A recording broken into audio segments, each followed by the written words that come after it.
Hello everyone, a very good afternoon to all of you. Hope all of you are doing well and welcome to everyone in my channel Sri Life. जैसा कि आप सभी को पता है कि कल मैंने एक पोल किया था, ठीक है। तो हिंदी पैसेज की उसमें ज़्यादा डिमांड आ रही थी, तो हिंदी का मैंने एक पद्यांश लिया है, ठीक। इसे हम डील करने की कोशिश करेंगे। गद्यांश आप कर ही लोगे आराम से, तो मैंने सोचा पद्यांश करवा देती हूँ, और मतलब कविता वाला। और इंग्लिश में भी सेम यही किया था मैंने कि पोइट्री वाला करवा देती हूँ। प्रोज का सेक्शन तो आप ऑलरेडी कर ही लोगे, मतलब पैसेज वाला, ठीक है। तो चलिए इसे हम डील करते हैं।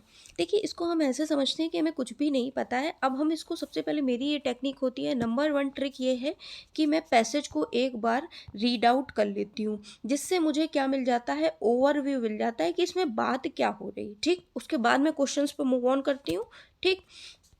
देखिए, जिन्हें सपने अपने पाने हैं, बन जाते वे तो दीवाने हैं। मतलब जिन्हें अपने सपने पाने हैं वे दीवाने बन जाते हैं अपने सपनों के लिए, ठीक। गर लक्ष्य जो साधा है तूने, अगर तुमने लक्ष्य साधा है कि आपको टीचर बनना है, सीटेट क्रैक करना है, तो उसे पाने की कोशिश कर। उसके लिए आप सिलेबस पढ़िए, कंटेंट पढ़िए, पीवाईक्यू लगाइए। चल आगे बढ़, तूफानों से न डर।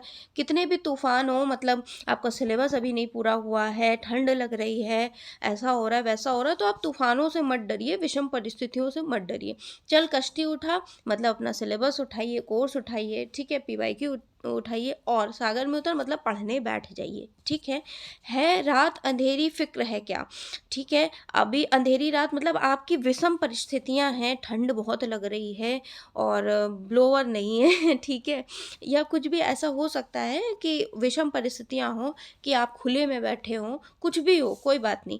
एक दिन आएगी अपनी से, एक दिन आपका भी दिन आएगा, एक दिन आप भी टीचर बन जाओगे, एक दिन मतलब एक दिन क्या, अभी सीटेट निकल जाएगा, फिर मेंस एग्जाम निकल जाएगा, तो आप खुद ही बन जाओगे टीचर, ठीक है। तो आपकी शहर आ जाएगी, फिर क्या होगा, चल कश्ती उठा सागर, अपना सिलेबस वगैरह उठाइए और पढ़ने बैठ जाइए, ठीक है। ये मैंने सीटेट से रिलेटेड ही आपको इसमें समझा दिया, और बाकी आपको समझ में आ गया होगा। चैप्टर मतलब बहुत ठीक ठाक है, कोई बहुत मुश्किल नहीं था ना। कविता में के अनुसार अपने स्वप्न को पूर्ण करने के लिए आवश्यक है, क्या है स्वप्न को पूर्ण करना। अगर स्वप्न पूर्ण करना, स्वप्न देख पाना नहीं, ऐसा तो नहीं बोला गया है। धन संपदा का तो नाम ही नहीं लिया गया है इसमें। अनुकूल परिस्थितियाँ, उसमें तो लिखा था विपरीत परिस्थितियाँ हो, तो ये भी गलत हो गया। विपरीत परिस्थितियाँ हो तब भी, मतलब ठंड भी लग रही है तब भी हम पढ़ेंगे, क्योंकि हमारा एग्जामिनेशन है। निष्ठा और इच्छा शक्ति, हाँ निष्ठा इच्छा शक्ति है कि हमें एग्जाम पार करना है, तो हम पढ़ेंगे। तो option number 2 correct for this particular question, ठीक है ना। जीवन में सुख दुख आशा निराशा की स्थिति। अब ये देखिए, इसमें ये लिखा है कि ये जो स्थिति होती है ये तो आती रहती है, ठीक है, सदैव नहीं रहती है, और मानव को सशक्त बनाती, मानव को हरा देती जैसा तो कुछ है नहीं, ठीक है। और हमेशा नहीं रहती, ये हम सभी को पता है। इसमें लिखा है कि अंधेरी रात है अगर, तो उजाला भी आएगा। यहाँ पे लिखा है रात अंधेरी फिक्र है क्या, एक दिन आएगी अपनी शहर, शहर मतलब सुबह, ठीक है। शहर आपको पता होगा, शहर को सुबह बोलते हैं, है ना। शहर हो गई, है ना, इस तरह से सुबह उजाला आएगा, है ना, इस तरह से, ठीक। तो अगर अंधेरी रात है तो सुबह भी आएगी, मतलब चेंज होता रहता है। दुख सुख आशा निराशा, यहाँ से अगर बोला जाए सुख दुख आशा निराशा, ठीक है। अंधेरी रात के बाद उजाला, दिन भी आने अनिश्चित होता है, भाई रात होगी तो सुबह भी आएगी, ठीक है। तो वो क्या करता है, ये जो चक्र है ये तो चलता ही रहता है, बट ये क्या होता है जीवन में, ये आशा निराशा सुख दुख ये सब तो बना रहता है, बट ये मनुष्य को क्या करता है, बहुत ज़्यादा सशक्त बनाता है। क्या बनाएगा, इन ऑप्शंस में सशक्त बनाता है। हो सकता है आप इस क्वेश्चन को देख के ये लगा दें कि हमेशा सदैव नहीं रहता, हो सकता है आप ये लगा दें, ये दोनों तो नहीं लगाओगे, सदैव बनी रहती, एक ही स्थिति थोड़े ना बनी रहती, हमेशा थोड़े ना बनी रहती, सदैव नहीं रहती, मतलब सदैव बनी रहती, हो सकता है, जस्ट मिनट, हो सकता है आप ये आंसर लगा दो, ये तो नहीं लगाओगे, ये भी नहीं लगाओगे, इन दोनों में कंफ्यूज हो गए। हो सकता है आप ये लगा दो सदैव बनी रहती, कभी सुख होगा कभी दुख होगा, कभी आशा होगा कभी निराशा होगा, बट ये स्थिति जब होती है तब मानव को ये क्या बनाती, इन दोनों ऑप्शन में आपको क्या बेस्ट लग रहा है, मतलब जो एक ऑप्शन को दूसरे में अपने आप समाहित कर ले, मतलब मानव को क्या करती है, ये सब स्थितियां मानव को सशक्त बनाती है। पैसेज से तो यही लग रहा है कि है रात अंधेरी फिक्र है क्या, एक दिन आएगी अपनी शहर, चल कश्ती उठा सागर में उतर। मतलब रात अंधेरी तो कोई बात नहीं, सुबह आएगी, और अपना सिलेबस उठाइए, पढ़ने बैठ जाइए, मानव को सशक्त बनाती, यही होगा, ओके ना। इन दोनों ऑप्शंस में कंफ्यूजन था, बट जो अपने आप को समाहित कर रहा है वाला ऑप्शन आपका करेक्ट हो जाएगा, इसलिए करेक्ट हो गया ना। शहर का मतलब अभी हमने पहले ही डिस्कस कर लिया कि सुबह होता है, ठीक है ना। कविता की कौन सी पंक्ति मनुष्य के मनोबल को बढ़ा रही, अब मनोबल को कौन सी पंक्ति बढ़ा रही आपके हिसाब से? अभी हमने कितनी बार पढ़ा है कि मान लीजिए लिखा क्या है, देखिए यहाँ पे जो लिखा है सबसे अच्छी कौन सी 4 लाइनें इन्होंने लिखी हैं। जिन्हें सपने अपने पाने हैं, गर लक्ष्य जो सादा है तूने, एक दिन आएगी अपनी सैर, चल कश्ती उठा सागर में उतर। सबसे ज़्यादा आपको मोटिवेट क्या कर रहा है? एक दिन आप भी टीचर बन जाओगे, तो एक दिन आएगा आपका भी सवेरा।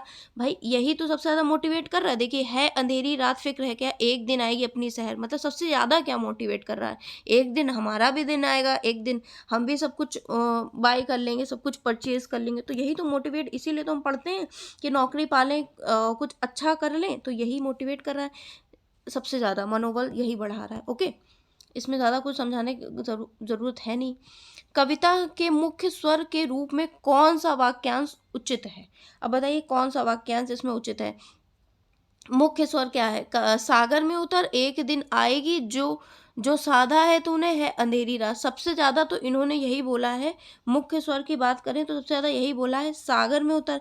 अब सागर में उतर ये जो है, ये मुख्य स्वर ये बार-बार इन्होंने प्रयोग किया है। जो सागर में उतर है, ये वाक्यांश कवि ने बार-बार बोला है। कश्ती उठा सागर में उतरने के पर बल दिया है, यहाँ पे भी बल दिया है, यहाँ पे भी बल दिया है ना? चल कश्ती उठा सागर में उतर, कश्ती उठा सागर में उतरने पर बल दिया है, मेहनत करने पर बल दिया है। इसलिए सबसे ज़्यादा यही है, व्यक्ति को अपने लक्ष्य के प्रति ये समर्पित करता है, और यही मुख्य स्वर बन जाएगा, क्योंकि बार-बार इन्होंने बोला है। चल कश्ती उठा, और कहाँ गया, जस्ट अ मिनट, ये कहाँ गया ये क्वेश्चन का ऑप्शन, ये सागर में उतर, यही वाला बार-बार इन्होंने बोला है। वाक्यांश में कौन-सा मुख्य स्वर, तो मुख्य स्वर यही बोला जाएगा ना, बार-बार जिसके ऊपर ज़ोर दिया है लेखक ने, कवि ने, तो बार-बार यहीं पे ज़ोर दिया। आप देख लो, यहाँ पे ज़ोर दिया है और यहाँ पे ज़ोर दिया है, तो यही हो जाएगा, ओके। नाउ लास्ट क्वेश्चन क्या बचता है? फ़िक्र का समानार्थी, फ़िक्र आप सभी समझते हो फ़िक्र का क्या मतलब होता है? चिंता करना। फ़िक्र क्या मतलब होता है? फ़िक्र वैसे तो अरबी भाषा का शब्द है, इसका अर्थ होता है चिंता करना, है ना? अब चुनौती तो होता नहीं, चुनौती मतलब किसी चीज़ को चुनौती, चिंता, एक मिनट, चिंता ये है, ये तो चिता है, ये नहीं, चिंता ये है, ये बिंदी लगी है ना, ये चिंता, ये वाला ऑप्शन नंबर 3 करेक्ट हो। डरना भी नहीं है, ये तो आराम से समझ में आ रहा है। आई होप आपको अच्छा लगा होगा। बस छोटा सा पैसेज था, आराम से उनको पढ़ के। सबसे पहले मैं ट्रिक बता दूं, नंबर 1 ट्रिक ये है कि पहले आपको पैसेज रीड करना है, ओके। दूसरी ट्रिक ये है कि क्वेश्चन को पढ़ना है, ठीक है।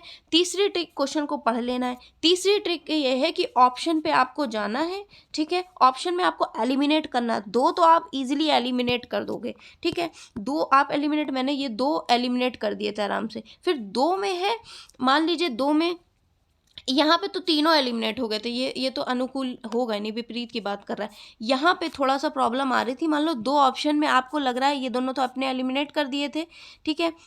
इन दोनों में आपको प्रॉब्लम हो रही थी, तो जो अपने आप में समाहित कर ले वो वाला हो जाएगा ऑप्शन, ठीक है। तो यही कुछ ट्रिक होती है, इसी हिसाब से हम क्वेश्चन को समझते हैं और डील करते हैं। बहुत आसान होता है इसमें नंबर गेन करना। So it was in this video, meet you in my next video, till then bye everyone.